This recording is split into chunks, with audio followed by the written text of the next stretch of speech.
fine.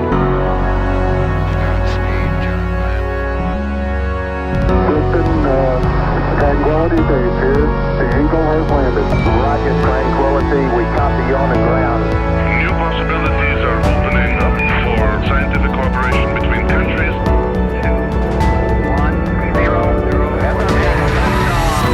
Liftoff. American return to space as Discovery clears the tower. Discovery, go and throttle up. Discovery, Roger. Go for deploy. And everybody in the shuttle program, the crew is go for launch. Roger. Nice to be in orbit. We have followed in their footsteps to get us where we are today.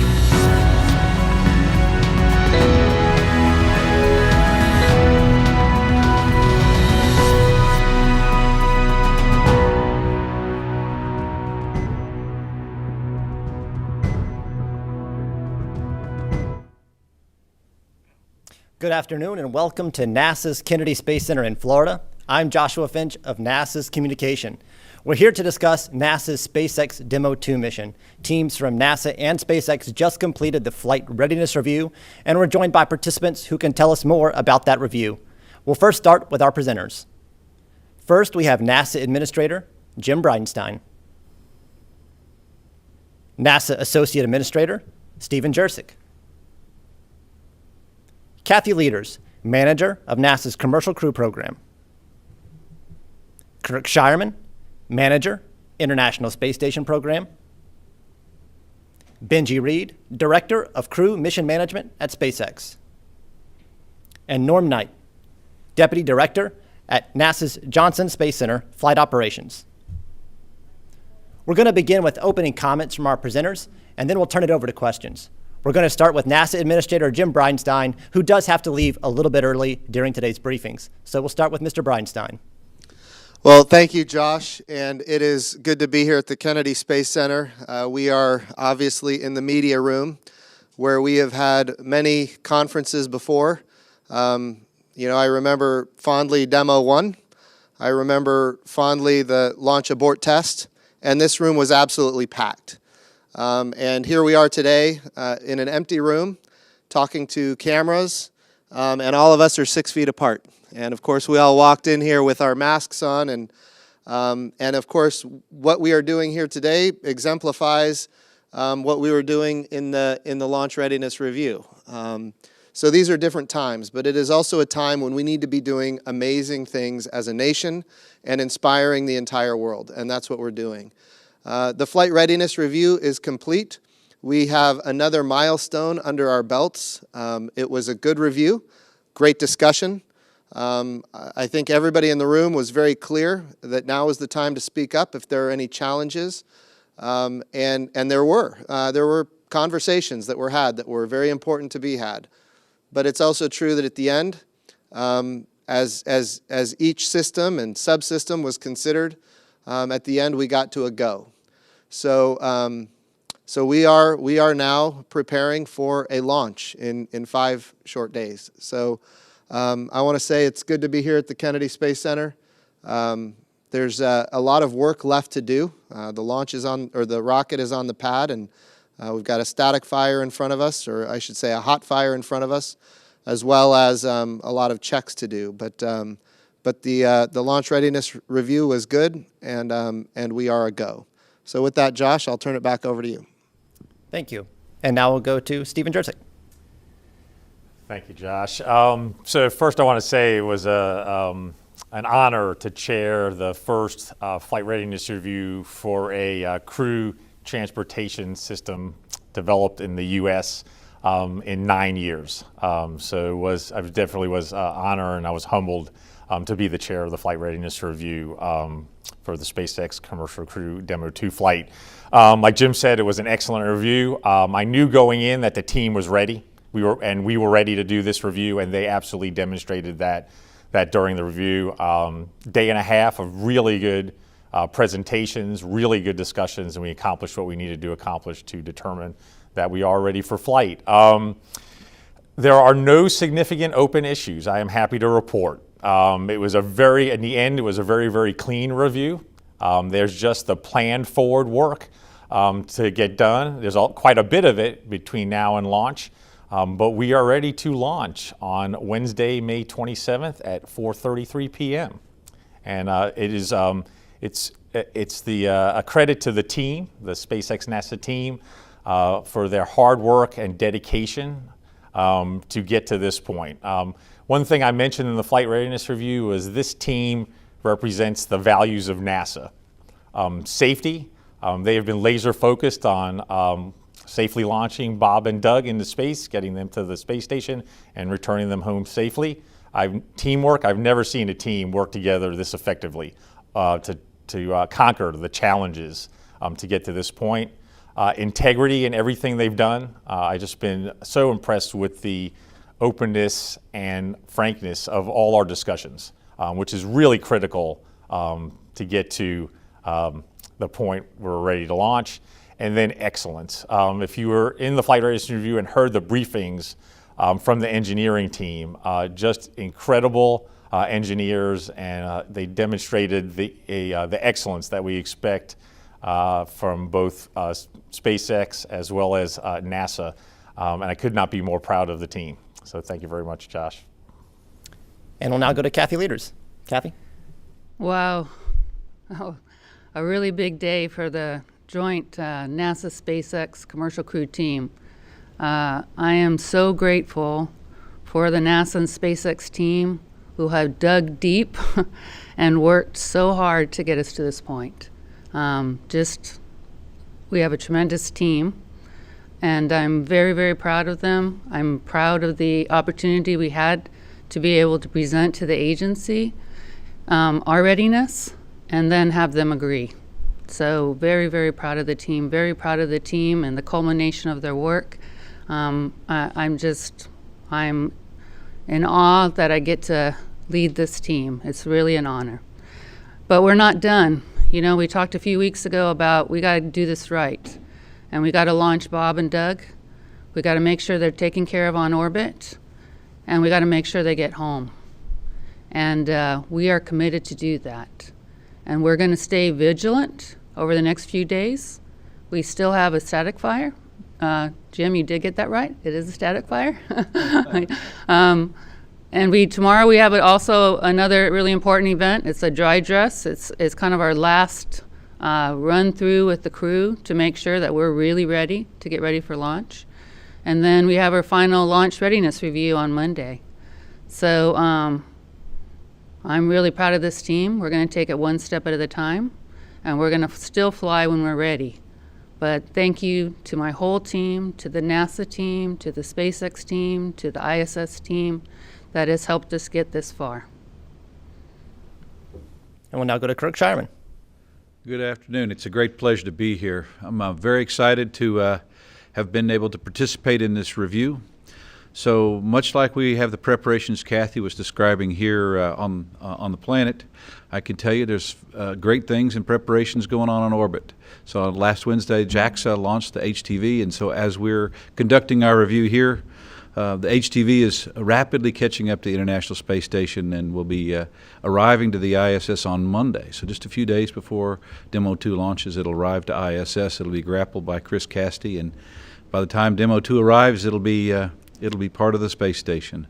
I had a chance to talk to the on-orbit crew, so Chris, Yvonne, and Anatoly Wednesday, just a few minutes really before I left to come down here to the Kennedy Space Center.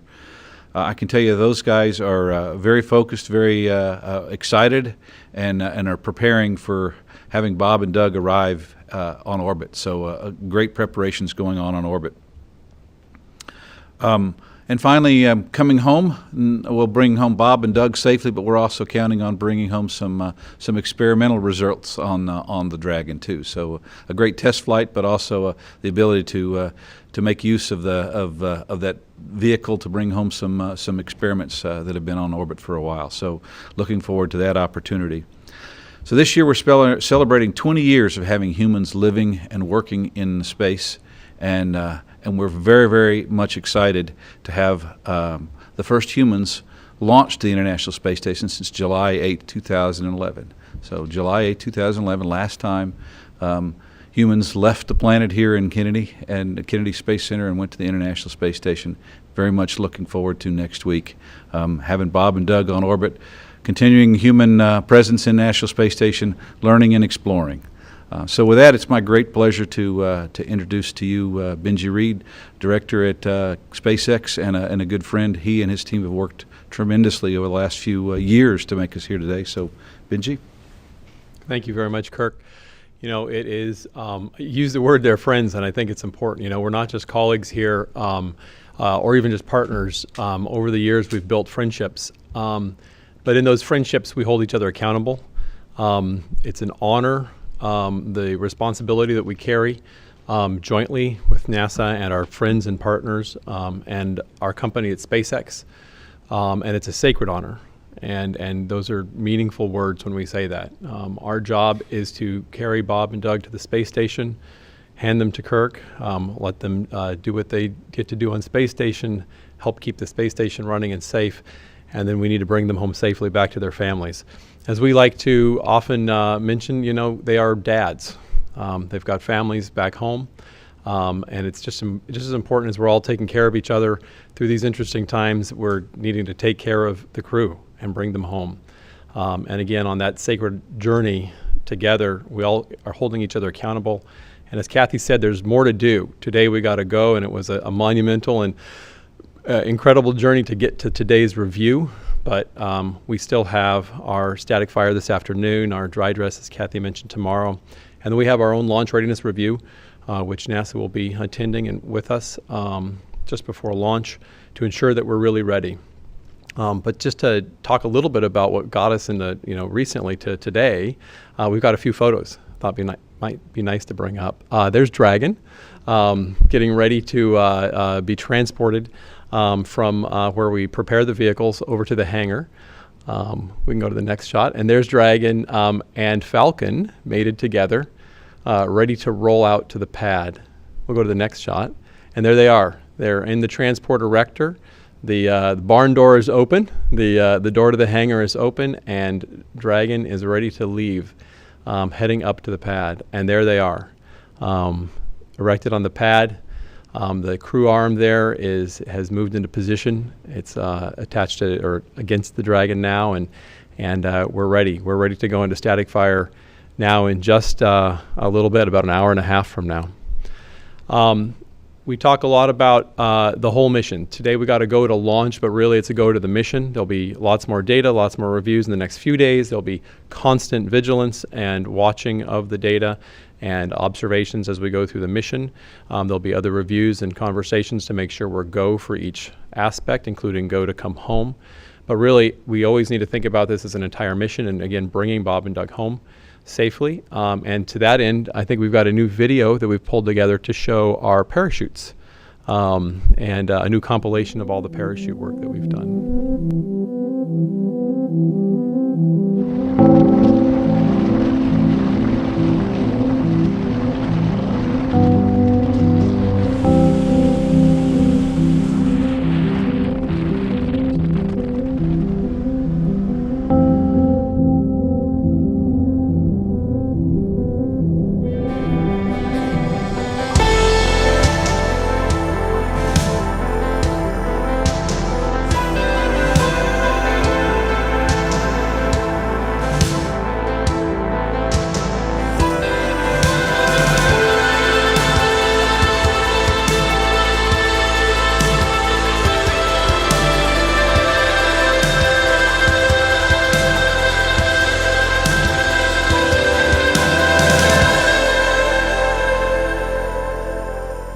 That last shot there is a beautiful image of the capsule coming home from our Demo 1 test. It is so incredible being here at Kennedy Space Center, the home of launching astronauts from space, of American astronauts from American soil on American vehicles, and we get to do it again in just 5 days. And so on behalf of all the teams working Dragon and Falcon and our hardware and software teams and everybody in our factory, all the way to our operations groups, we are honored to be that the NASA has trusted us with this endeavor, that Bob and Doug trust us, and we're excited to do it. Thank you very much. And now we'll go to Norm Knight. All right. Well, it's a real honor to be here with you this afternoon. It was a fun 2 days, very long days. But from a crew perspective, this review was fantastic. We're satisfied with the discussions that were had, the thoroughness and the readiness of folks coming in and having the necessary discussions to assure that Doug and Bob are safe. And again, it's crew safety, vehicle safety, and test flight objectives in that order as far as the discussion goes with respect to risk and how that risk is managed. So we're very satisfied with that, and we're thankful for the teams, not only at SpaceX, but across the agency with engineers and safety engineers and integration folks that have really pulled together to make this a success. So again, it was a really good day. But it didn't just start with this review. It was really a journey that, again, friendship and partnership with SpaceX that started many years ago, and the astronaut office has been actively involved with SpaceX. It was a joint test team that was formed to embed the astronauts and our team members in with SpaceX to work together, to work in the development, to work into the human factors, and to make sure that the training was done and conducted in a joint manner so that we can, again, meet those objectives of crew safety and vehicle safety. That was done very well. That was a great journey. A lot of folks were involved with that, and it was very successful. The trust that was built with these teams over many years will pay infinite dividends, because that trust, I call it the fabric of trust, is what holds us together as teams when things get stressed and strained and we're working issues and anomalies and getting ready for flight test readiness reviews and things like that. That's what's going to hold us together for this, and that's what's going to hold us together throughout this whole mission, from the time the crew leaves astronaut crew quarters to the time that they are returned and safely touched down and returned back to their families. That is all of our objectives, whether you're from SpaceX or NASA, is get the crew back safely. Today was also another great milestone, really, in the continued journey and road that NASA is paving for human exploration. And it's great. It dovetails right in with Artemis, and it's part of this overall objective of NASA paving a road that our commercial partners are going to travel upon as we go forward. So very exciting. Give you a quick preview of the crew schedule as we go forward. Tomorrow's a big day, as Kathy said. It's the dry dress. The crew will get up in the morning around 8 a.m. and start doing dry dress preparations. They'll get some briefings. They'll suit up. They'll head to the pad, and it'll be a dry dress and a practice run and prep for launch. So we're very excited with that. The culmination of that will be a debrief. They'll head back to the astronaut crew quarters where they've been in quarantine and start getting prepared for additional training and launch preps. So with that, again, it's an honor to be here. Thank you, Norm. And I believe that's about the time that we have today with Administrator Jim Breinstein. Thank you for being with us for opening comments. And we're now going to transition over to taking your questions. You can take questions using the hashtag AskNASA. And then, of course, we have media dialed in on the phone bridge. So we'll start with our first question from Michael Sheets. Michael? Hi, folks.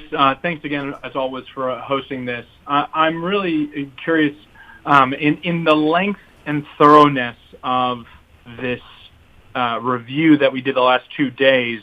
Aside from the technical takeaways, what should people understand about what this panel together concluded in preparation for Demo 2? Is this a spacecraft that NASA has deemed human-rated? Is that the broad takeaway? And how do people who aren't maybe as savvy with the industry should understand this means in preparation for the launch? Okay, so first and foremost, this was a readiness review for the Demo 2 launch. So we went over, like Mr. Breinstein discussed, all the systems on the spacecraft, on the launch vehicle, on the ground, and ensure that all the issues had been closed satisfactorily, and they were. In fact, all those issues were closed out prior to the review. All the waivers, all the deviations, all the requirements verifications, all of that was done prior to the review and closed out by the program, both NASA and SpaceX. So it was a very successful FR for Demo 2. It also was an interim human rating certification review. And what I mean by interim is that we validated that this system meets the human rating certification requirements for the Demo 2 mission. And those requirements feed forward to future missions, including the Crew 1 mission.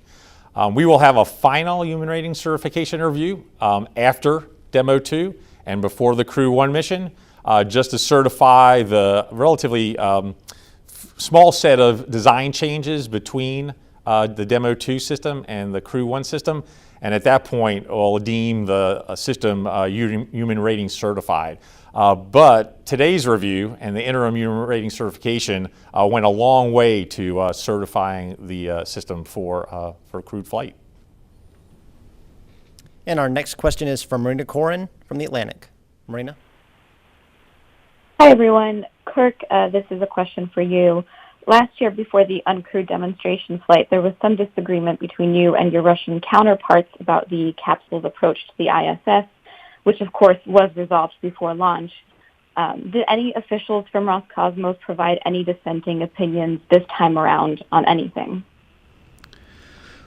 Well, Roscosmos actually was part of our review for the last 2 days. So Roscosmos, a number of our Russian colleagues participated, and they participated from Moscow. So while they were long days for us, they were actually long nights for our Russian colleagues. By the way, our Japanese colleagues participated from Japan. So quite the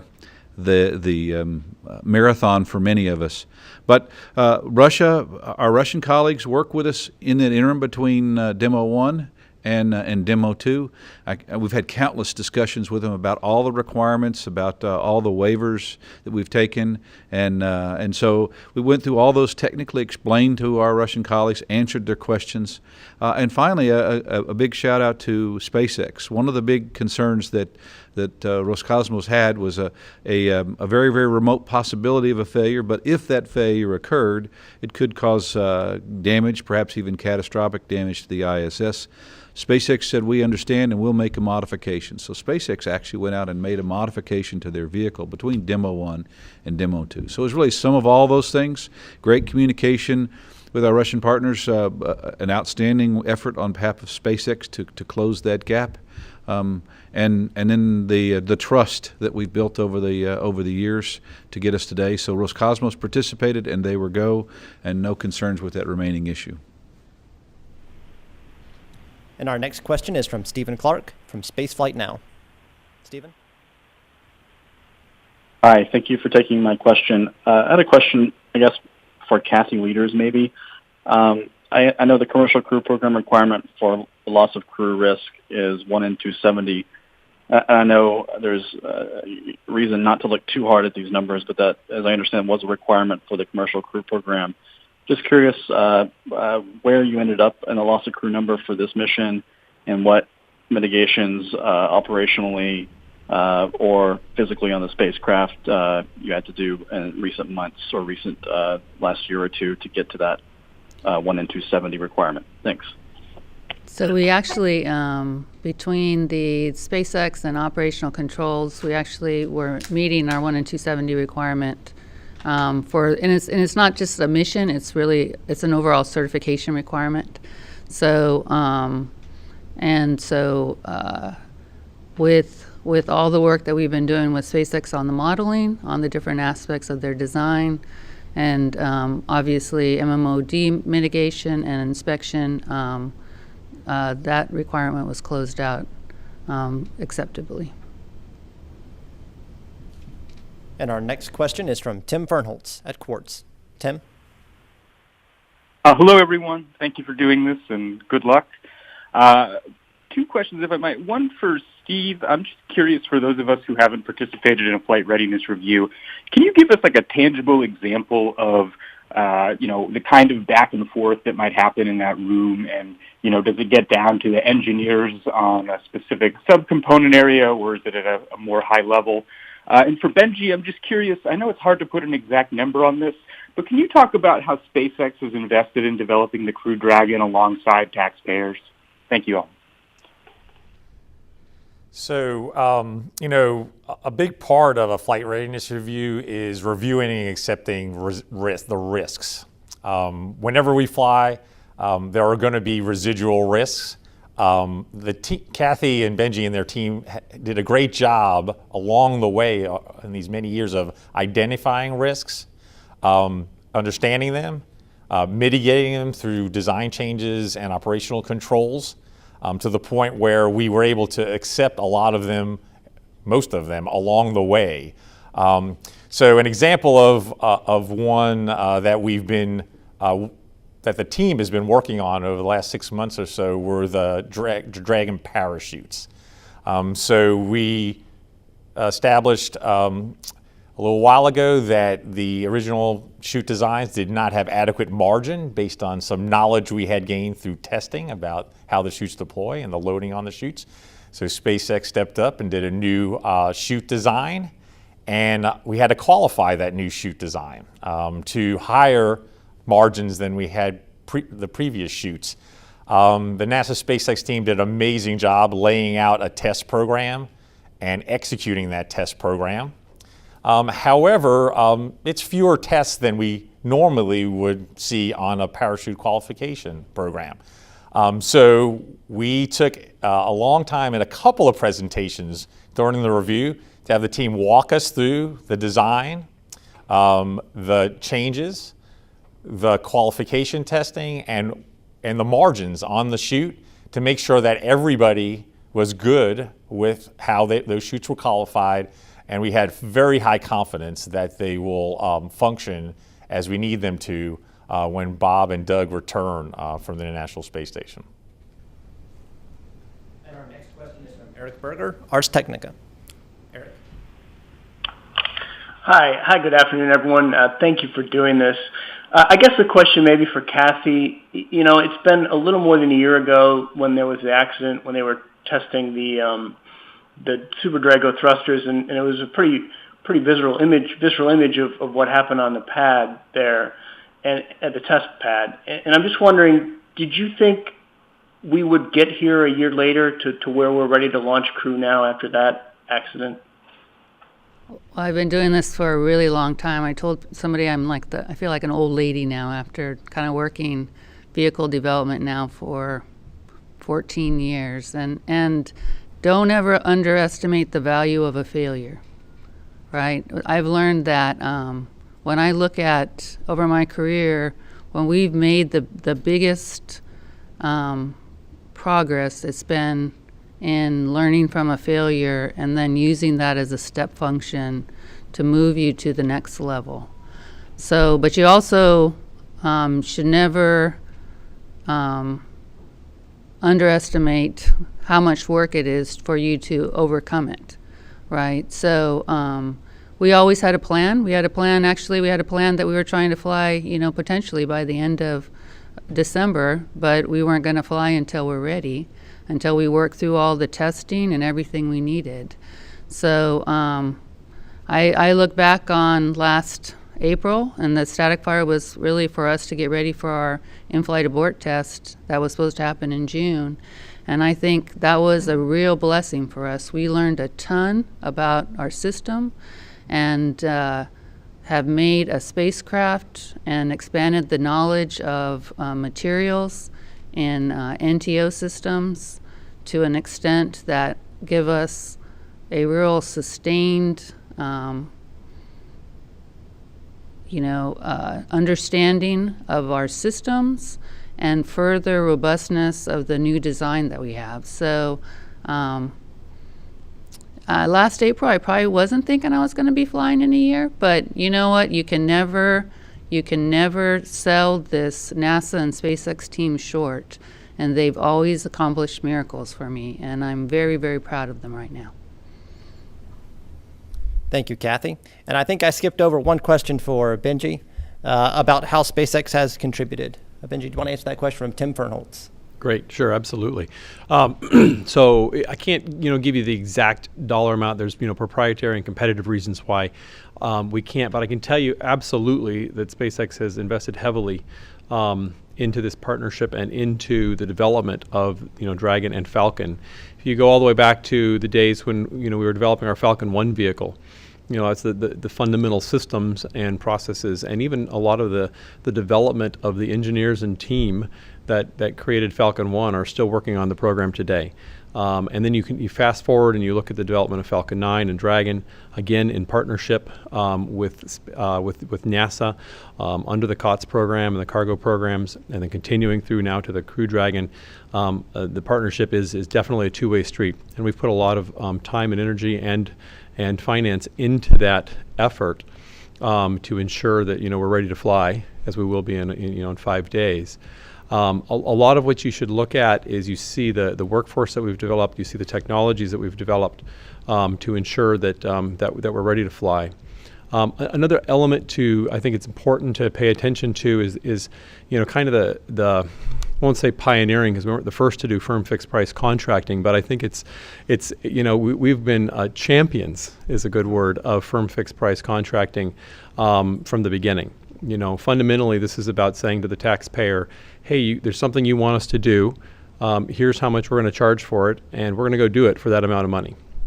And that's in some ways, I think it used to be a pretty revolutionary concept, and I think we've shown that is a very effective tool for getting the best value to the government, to NASA, and to the American taxpayer. And as is recently reported, estimated that this program overall will have saved NASA, maybe $30 to $40 billion at least. And that's a significant thing to think about and see how we continue. Again, those firm fixed price contracts and the kind of partnership and truly open partnership where we work together allows that kind of savings to happen, and that kind of ability for NASA to invest in more things and do other programs. Our next question is from Lauren Grush at The Verge. Lauren? Hi, thanks for doing this.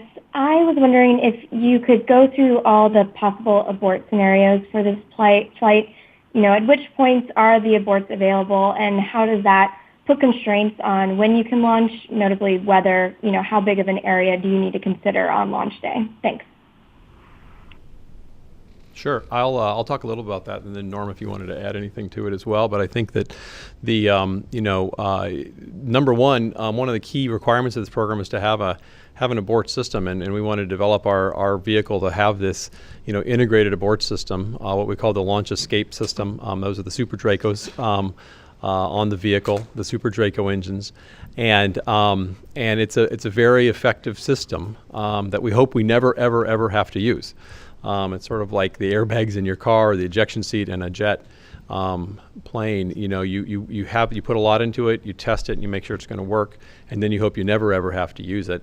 In 2015, we did our pad abort test to demonstrate that we could escape from the pad and into the water, come down safely into the water with the astronauts. And then again in January of this year, we did the in-flight abort test, launched on a Falcon 9, and initiated the launch escape system mid-flight in some of the roughest moments of the launch, and demonstrated again that launch escape system can bring the vehicle down and bring the crew home safely to the water and then be able to be recovered. You asked the question about when is it available. It's really available almost the entire time. One of the goals of this system is to not have any blackout periods where you really can't, where that system doesn't function. And that's a big step in the history, the evolution of using these systems. And a good example of that, a little while back, on one of the Soyuz launches, they needed to use the launch escape system, and it worked great. And that was, but the part of flight where they needed to use it was actually something that they had been expanding into. So over time, they had continued to improve that system in the same way that we've been charged to do the same thing on our system to ensure that you can cover all of the path of flight. You asked about weather and what we might look for, and that's a really important point. And I didn't mention it earlier, but I think it's important to talk about weather. on coming up here for launch day. It looks really nice outside today, but we're always monitoring a lot of things, and it does have very much to do with the launch support system on Dragon 2. So when we're normally flying a Falcon mission, say with a satellite fairing mission, we're monitoring a lot of different things. We're looking at ground winds, we're looking at lightning, we're looking at upper atmosphere winds along the ascent trajectory. But it's focused particularly on the Falcon, and we'll be looking at all of those and the same kind of thresholds to call off the launch. For Falcon, we'll do that the same for the crew missions. But now we need to add into that all of the weather along the entire ascent track where we might need to escape the crew, abort the crew off of Falcon. And it's really there's 50 points. Where we're monitoring weather, over 50 points actually, where we're monitoring weather all the way along the ascent track, which means from here in Florida all the way up the eastern seaboard of North America, United States and Canada, and all the way over basically to Ireland across the northern Atlantic. We'll be monitoring that weather, and along that way we're monitoring a lot of the same things. We're looking at winds, we're looking at lightning, we're looking at precipitation, and we're actually looking at waves. We're looking at wave velocity and wave height.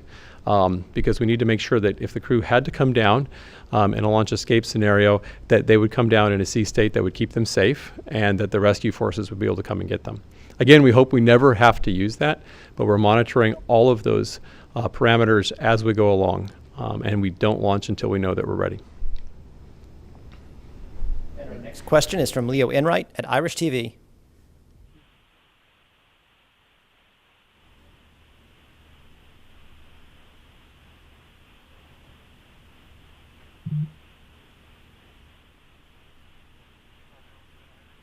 All right, and it looks like we lost that connection, so we'll go to Irene Klotz at Aviation Week. Irene?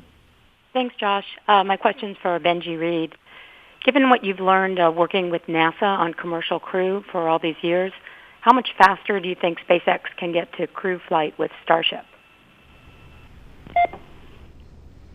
So that's a great question. Although I have to say that our focus today, of course, is on Demo 2. And my focus particularly has been on the commercial crew program. Super excited as we develop Starship and develop that in partnership with NASA in the contracts that we're already working, the programs are already working with them.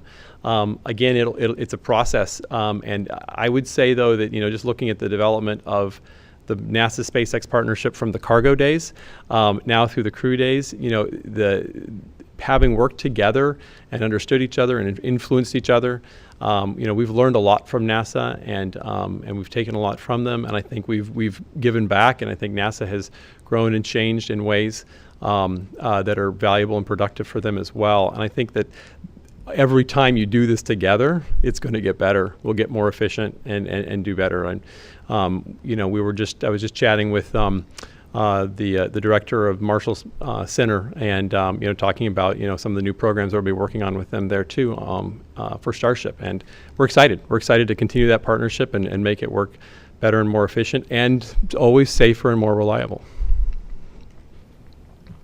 And our next question is from Mike Wall, space.com. Mike? Thank you all. This is a question about kind of what the next steps are going forward, between now and actually launch day. I'm just mostly curious about what do you need to kind of tick off on during the review this coming Monday that you guys didn't talk about during the flight readiness review. So that's probably for I guess Benji, what's Monday's review going to look like, and how it's going to be different from what's already been discussed? Launch readiness review is ultimately the final check to make sure that everything that was open, any open issues or concerns, that those have been answered. Anything new that we may have discovered, again, has been closed and answered. But particularly, it's really an assessment of the data, right? We'll have done our static fire that we're doing here shortly this afternoon. We'll have done our our dry dress rehearsal with the crew. And that's a ton of data. Really, really important that all of our engineers, and they're all on deck and ready to go right now. And for the next few days through the weekend, they will be analyzing and looking at all the data and all the observations that are made. And launch readiness review is to go again across all of the teams and every person and say, are you ready? What did you learn? What came out of the data? Are we ready to go? And our next question is from Emery Kelly, Florida Today. Emery? Hey, folks. Thanks for doing this. I appreciate it. Administrator Bridenstine mentioned, over the course of the past 2 days, folks could speak up if they had any questions, and I know you mentioned the discussion between the Russians and the issue resolved between Demo 1 and Demo 2, and I know you discussed parachutes. I'm curious if there was anything else that came up yesterday and today that maybe led to some longer discussions that sticks out. Thank you. Yeah, so the other two kind of technical special topics we had was the NTO titanium compatibility issue that was discovered during the Dragon hot fire test back in April. Also a tremendous amount of work done by the NASA SpaceX team to understand that and to figure out how to mitigate and control that hazard, and a lot of questions to just understand where we were and make sure that we were ready to accept that risk, the residual risk there for the Demo 2 flight, which we are. Again, I cannot tell you the amount of testing that was done by the White Sands test facility team and the SpaceX team in McGregor, particularly the SpaceX team in McGregor. Over the past few weeks, they've done a tremendous amount of testing, and that testing gives us confidence that we have a system that's going to perform, and we'll have that abort capability that Benji was discussing earlier. Another one was a more late-breaking issue, late-breaking within the next month or so, not days, but late, on performance shortfall of the fire suppression system. So the team, it's a system that suppresses any fire underneath and any equipment or anything on the floor of Dragon, underneath the floor of Dragon. And so the team again analyzed both the hazards there as well as the ability of the system to suppress a fire. We deemed the risk to be very low there.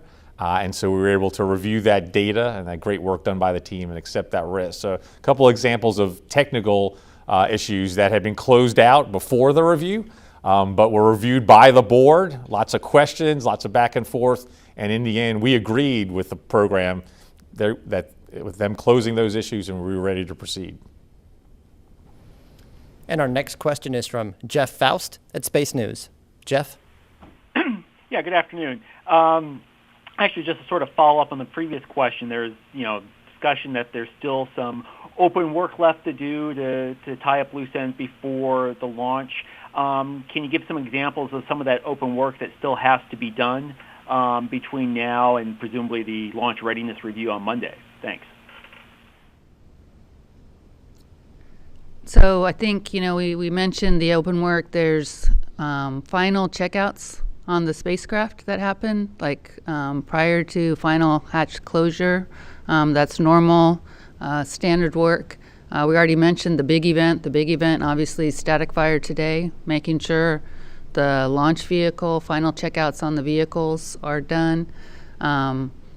Going through and doing dry dress. I mean, like we already talked about, dry dress and making sure that whole system for delivery of the crew to the pad, working through all those pieces, making sure everything's working, days before the launch. That's all normal open work.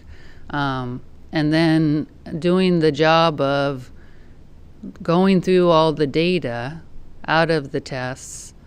We'll be working Saturday, Sunday, Monday, Tuesday up to launch day to make sure that we're still checking everything out. I talked a couple weeks ago about continuing to dot the I's and cross the T's, and that's the kind of open work we're talking about right now. And our next question is from Dave Mosier at Business Insider. Dave?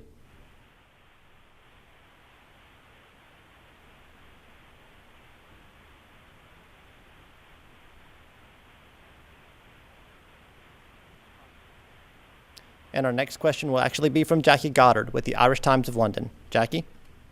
The Times, yes. Hello, thank you. My question, I think, is for Kirk. Earlier this week, there was a report from Sputnik, the Russian government news agency, that quoted Roscosmos officials saying that they were monitoring increased benzene levels inside the space station. They stressed there was no threat to crew and that the concentrations didn't exceed the exposure limit. But can you tell us what that's all about? Was there any focus of conversation at the review? And does it raise any potential for concern with sending 2 additional crew up? Thank you. Well, what's going on in the Russian government, I'm not the right person to ask. I think Roscosmos would be the right group to ask. I can tell you that we work very closely with our Russian partners. I speak to them, if not daily, certainly weekly. We actually have some people in my organization who live in Moscow, and so we're very, very close. Great partners. There has been no discussion about any immediate change in the work that they're doing. Certainly no increased risk to the crew today as a result of any of this. So I'm not concerned at all about that. I think maybe what they're referring to might be longer-term decisions that the Russian government and the Russian Space Agency could make, but that would really be a question for them. So the Russian crew, I actually spoke with Ivan and Anatoly on orbit this week, and they're very excited about having 2 more crew members come up there. The ISS is in great shape. The crew on orbit's in great shape. I know the crew here on the ground, you guys just talked with them, they're in great shape. So I think the vehicle on orbit's ready to go, and we're working to make the vehicle here on the ground ready to go. And our next question is from Antonia Amarillo with Florida Today. Yes, hi. Thanks for taking my question. I was wondering, why does it take Crew Dragon 19 hours to reach the International Space Station when it only takes Soyuz 6 hours? And can Crew Dragon, get there to the space station quicker? And if so, why hasn't SpaceX and NASA decided to do that? Thanks. You bet. Absolutely. I mean, it's about orbital mechanics. It's about when you launch, right?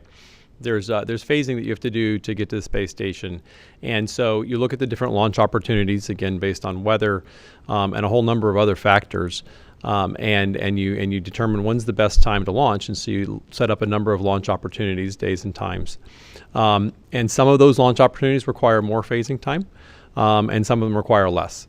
And so on the 27th, it's about a 19-hour phasing, but then on other days it would be less, other days it could be more. So it really just depends on the launch. It's the orbit of space station and the time of day and time of year that determines that length of time. I will just add one more thing. This is a test flight. We talk about this launch, but this is a test flight, right? And so we could have picked different launch days that had different phasing opportunities, right? But there's also checkouts that we're doing along the way. So we kind of picked a day that would also a phasing opportunity that would give us the time to be able to do those checkouts along the way, because this is a critical test flight. Bob and Doug are going to get to test fly the vehicle and check it out and make sure that first time people are going to be in a SpaceX vehicle and get to kind of, take it out for a test run there and make sure that before it's certified that the design is working. So this is a really, really important flight for us. We got 2 great test pilots in there, and they're going to be checking out the vehicle. And if I could add one more thing, the Soyuz was designed in the 70s, started flying in the 80s, and the norm has been 34 orbits, or really 2 days for the Soyuz to get to International Space Station. It's only been in the last three and a half years that they started going to, instead of 2 days, to get to 6 hours. And so I'm counting on SpaceX to accelerate the time in the next 20 years. So I'll say Kathy makes a really good point. One of the cool things and we're going to work on that, Kirk. And I hope it's a lot sooner than 20 years. Is Bob and I are going to get a chance to try sleeping on Dragon, and that's a really good point. And another thing about the crew is that they have taken to heart as test pilots the importance of their work to ensure the readiness of the vehicle and the system and the program for future crews. To them, in their mind, was always, is this the right, safe, reliable system for anybody to fly in, but also to make sure that their colleagues in the crew office would be able to continue to do exactly what they want to do. So they're testing it out not just for themselves, but for all future flights. And that's exactly right. It's one of the reasons we want to make sure they got to sleep on board, they got to eat meals and do all that kind of cool stuff while they're on board Dragon, yet trying to get them to station as quickly and safely as possible. And our next question is from Jackie Waddles at CNN. Jackie? Hey, folks. Thanks so much for doing this.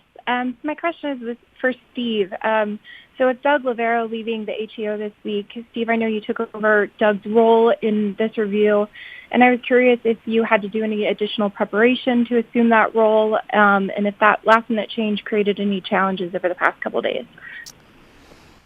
Yeah, actually, I've been conducting agency-level reviews of the commercial crew program for the last 2 years as the associate administrator, as part of my chairmanship of the Agency Program Management Council. So every 2 to 3 months, Kathy has come in and briefed agency leadership, including myself, on the program. All the issues and challenges, the resolution of them, or paths to resolution. So those reviews, prepared me really well to step in and chair the flight readiness review, as well as, I think, quarterly the Aerospace Safety Advisory Panel reviews the commercial program, and Kathy makes a presentation to them. I think I've sat in on all or most of those reviews also. So given all that, I was well prepared. I also want to stress that there was a series of really great reviews leading up to the flight readiness review. It wasn't just this one review. So there are engineering reviews of each system on Dragon and on Falcon by the engineering teams.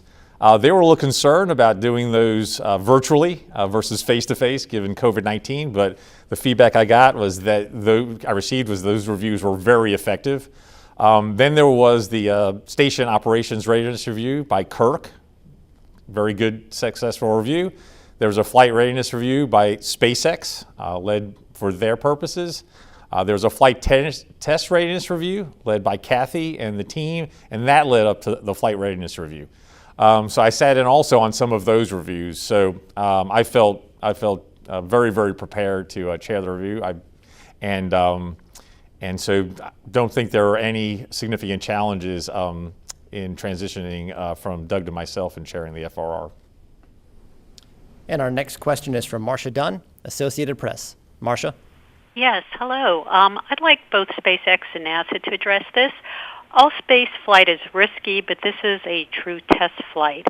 And I'd like to, a big picture from you on just how risky, how dangerous this mission is that Bob and Doug are about to embark on. I'm not looking for statistics or numbers, but just in your guts, what are you feeling about the dangers and the risks of this whole endeavor? Thank you.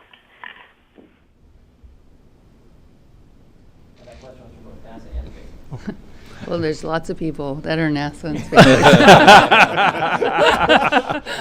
Well, you know, Marcia, it's really hard as a program manager because my job is to buy down risk, right?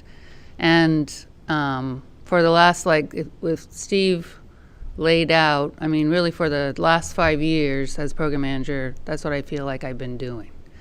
So right now, we are trying to identify any risks that we know of that's out there and continue to look at risks and buy them down. But we also can't fool ourselves. You know, human space flight is really, really tough.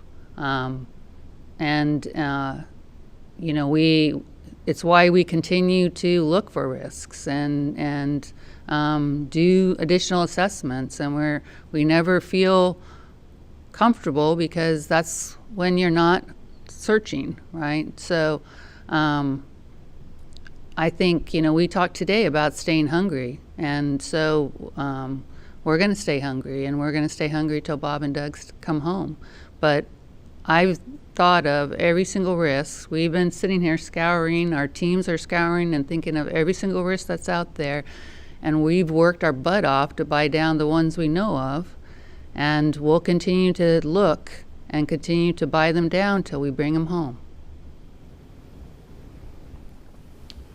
Kathy said it very, very well, and it is tough. Spaceflight is hard, but because of that, we search ourselves and search our souls. We encourage each other, in our partnership with NASA and SpaceX, but certainly within our company, we encourage everybody to look over each other's shoulders. We say, challenge each other all the time. Don't take offense when people challenge your work. We encourage it. We are in the kind of the period right now of the final preparations for flight, but also where the majority of the engineers and people in the factory and everybody who've been working on this all of these years, they're now kind of into a period where they're doing their triple checks and quadruple checks. They're looking under every stone and turning over every rock just to make sure that we're really ready to go. And we have a standing policy in the company that anybody can raise an issue. Anybody can raise a risk. We have systems in place that actually allow anybody in the company to open a risk, what we call risk tickets, to open up an issue, to say, okay, I'm worried about something. And they have a direct line to senior leadership to say, hey, I'm worried about this up to the moment of launch. Bottom line is it's tough, but we won't launch until we're ready. And we will listen to the data and we'll listen to the people. And our final question will be from Joey Roulette at Reuters. Joey? Hey, thanks so much for doing this. This is for Kirk Shireman or anyone else. Kirk, you mentioned the role international partners played. I was wondering if you could give some examples of the response and any concerns raised by those international partners, specifically Roscosmos, in regard to this review. And then for Benji Reed, will any data from this mission inform Starship design or Starship missions in the future? And would Starship ever do any test flights like this one to the space station? Thanks. From an international partner standpoint, it's really interesting. One is we're a partnership, and we expect all our partners, astronauts and cosmonauts, to fly on these vehicles, on the SpaceX vehicle. So they have a very vested interest. In this particular test flight, there are no international partners. But the very next flight, there will be. And so all the international partners were participating along the way because they know that their crew members will be flying on this vehicle, number one. Number two is it's docking to the International Space Station, and all those countries have made huge investments in that vehicle. We want to make sure that we're not risking the investment in that vehicle up there, or, by the way, their crew members who are living on board the International Space Station. So all along, very, very interested. The difficulties here, one, of course, I talked a little bit about time zones. That's always a difficulty. But we also had export control. So when we develop a vehicle here in the United States, all that technology is not allowed to be exported from the United States. So we have to live within those laws. And finally, there's proprietary data. So if the data was allowed to be exported, but it was SpaceX proprietary, then we would have to redact that data. So we conducted these discussions with our international partners along the way, answered their questions, assured them that their crew members would be safe, all the while meeting the U.S. laws on export control and honoring the proprietary data from SpaceX. So the fact that we did that, and all the partners were part of this review, were part of all this work, and we're ready to proceed is really really an amazing thing. So we're very, very happy about that aspect. Benji? Sure. And just kind of following up real quick first on what Kirk said, it's exciting for us to get to work with international partners as well. We've had that opportunity on the cargo program from the early days because, again, they jointly run the space station and are partners in that. So coming up and bringing cargo, we had to work with them. And getting to work with the partners and work with all kinds of people around the world is exactly what we want to do. We want to send all kinds of people to space. And ultimately, this mission coming up and everything we're doing is to open that new chapter in the space age, and ultimately make life multiplanetary. That's what we want to do, and it's exciting to do it and see after this mission, what more missions we'll be doing with the space station and with others. In terms of the data, will this inform data on Starship or other programs? Absolutely. Data is data, and we love it. We love data. We want to learn. We want to learn from everything we do and apply it wherever we can to be safer, to be more reliable, to be more efficient. And again, ultimately be able to take lots and lots of people into space. Thank you. And now we'll go back for some final closing comments from Steve Durzik. Steve? Hey, thanks, Josh. So, yeah, I just want to reiterate that we had a very successful flight readiness review in that we did a thorough review of all the systems and all the risks, and it was unanimous on the board that we are go for launch. It is really exciting to be launching American astronauts on American rockets from American soil from Kennedy Space Center for the first time in 9 years. I know it's been a long, really challenging road, and I just cannot tell you how proud I am of the NASA SpaceX team for all their talent, hard work, dedication, and perseverance to get to this point of 5 days from launch. I could hardly, I am incredibly excited and can hardly believe it. So yeah, we want you to join us, most of you virtually, unfortunately, given the situation, on Wednesday, March 27th at 4:33 p.m. When we're going to send Bob to Doug to the International Space Station and dock 19 hours later, and they will become part of the next ISS expedition. So with that, we'll conclude the press conference.